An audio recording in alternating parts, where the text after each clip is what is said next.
The Babysitter and the Man Upstairs. Stay close, because this story has no forest, no highway, no isolated farmhouse at the end of a dirt road. It has a suburban house on a quiet street, a telephone, and a teenage girl doing everything right. And it happened in various forms, enough times across enough American towns that law enforcement eventually stopped treating it as folklore and started treating it as a pattern. That shift in classification is, perhaps, the most unsettling thing about it. Part 1. The house. The version most documented by investigators occurred in the early 1970s in the residential outskirts of Columbus, Ohio. Though similar incidents had been reported in Kansas, Missouri, and parts of the Midwest as far back as the late 1950s, the details change slightly depending on the source. The architecture of the fear, however, remains consistent across every account.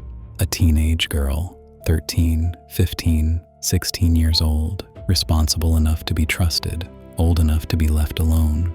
She arrives at the house of a neighboring family on a Friday or Saturday evening when the parents have somewhere to be and the children need watching. The house is warm, the neighborhood is familiar. She has done this before. The parents leave. She settles in. For an hour, perhaps 2, everything is exactly as it should be. Then the phone rings. Part 2. The calls. The first call is always dismissed. A man's voice, low, unhurried, faintly amused, asks for someone who doesn't live there. She tells him he has the wrong number. She hangs up. She returns to the television, or her homework, or the book she brought with her. The children are asleep upstairs. The house is quiet. The phone rings again. Same voice. This time he doesn't ask for anyone. This time he simply talks.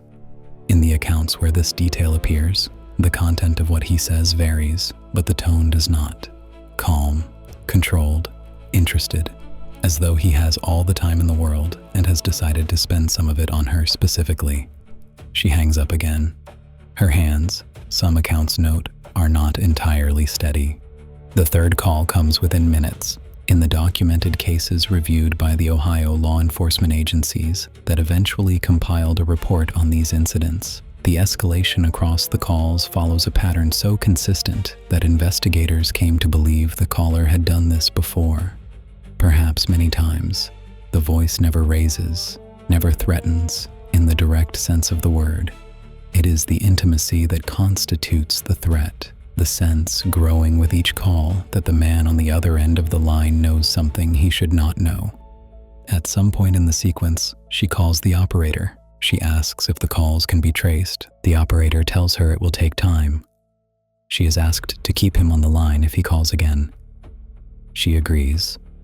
She sits beside the phone in the kitchen and waits, and the house around her, which was warm an hour ago, has taken on a different quality entirely. The phone rings. She keeps him talking. Part 3. The operator. The callback comes between 3 and 7 minutes later, depending on the account. The operator's voice, when it returns, is different, faster, stripped of the professional calm it carried before. In some versions of events, the operator tells her to get out of the house. In others, a police dispatcher comes on the line directly. The wording varies. The message does not. The calls are coming from inside the house. This is the moment that true crime historians and criminologists have returned to repeatedly when analyzing these cases, not because of what it implies about the immediate danger, though that implication is severe enough, but because of what it reveals about the nature of the threat itself. He was never outside. He was never approaching. He was already there, somewhere above her in the dark of the upper floor, among the sleeping children, while she sat in the kitchen and spoke to him on the telephone as though he were a stranger calling from somewhere far away. She ran. In the cases where this sequence was documented with police reports, she made it out. The responding officers, arriving within minutes, searched the house. In some accounts, they found evidence of an intruder, a window forced, a door unlocked from the inside.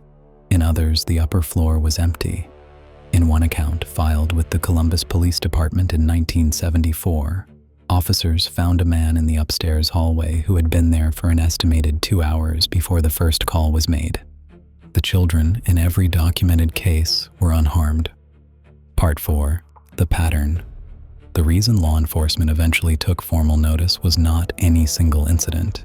It was the accumulation. Throughout the 1960s and into the 1970s, police departments across the American Midwest began cataloging a recurring type of report.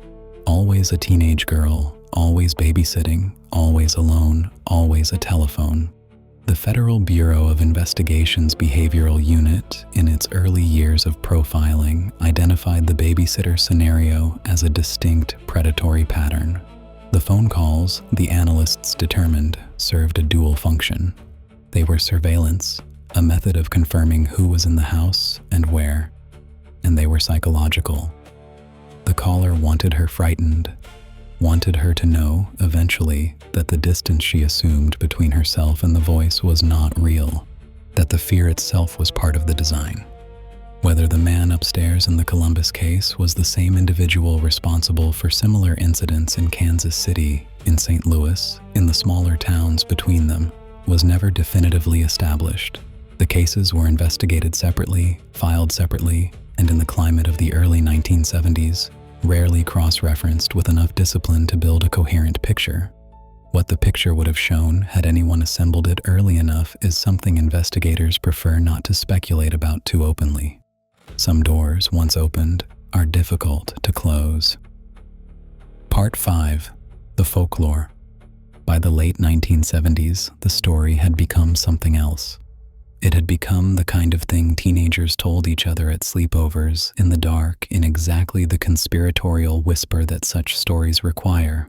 Have you heard the one about the babysitter?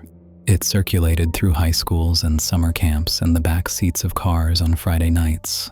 It was retold in John Harold Brunvan's landmark 1981 study of American urban legends, The Vanishing Hitchhiker, in which Brunvan documented dozens of regional variants and traced the story's geographic spread across the country like something airborne. He classified it as a legend, but Brunvan was careful, more careful than his readers sometimes noticed, to acknowledge that the legend had documented antecedents, that real police reports existed, that real teenage girls had made real calls to real operators and been told, in real kitchens in real houses in the American Midwest, that the voice was not coming from where they believed it was coming from.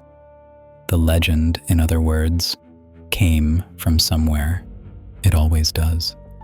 What happened to the girl in Columbus, whether she ever sat in a kitchen again without listening for the phone, whether the sound of a ringing telephone in an empty house ever became ordinary for her again, is not recorded anywhere that can be easily found. Some things are not filed, some things are simply carried. Part 6. The quiet. There is a particular quality to a house at night when the family has gone out and the children are asleep and you are, for all practical purposes, alone. It is not silence exactly. Houses make sounds, pipes settle, floorboards shift in the cooling air. A branch moves against a window somewhere upstairs, or something else does. The difference between those two things, between the ordinary sounds a house makes and the sounds a house makes when you are not, in fact, alone, is a distinction that the human nervous system is extraordinarily well equipped to detect. We evolved to notice it. Something ancient and pre-rational in us knows, before the conscious mind has assembled the evidence, when the air in a room has been recently disturbed by something that doesn't belong there. The question is whether we listen. The girl in Columbus listened. She made the call. She kept him on the line long enough for the trace to complete, and she ran before he came downstairs. There are other versions of this story. Versions that exist only in the files of police departments in small Midwestern towns. Versions where the responding officers arrived and found the house dark and the phone off the hook and nobody home at all, in which the girl did not run quite fast enough. Those files, where they exist, are not easy to access, and the people who know what is in them, on the whole, prefer not to discuss what the upstairs rooms looked like when the lights came on. Sleep well, my friend.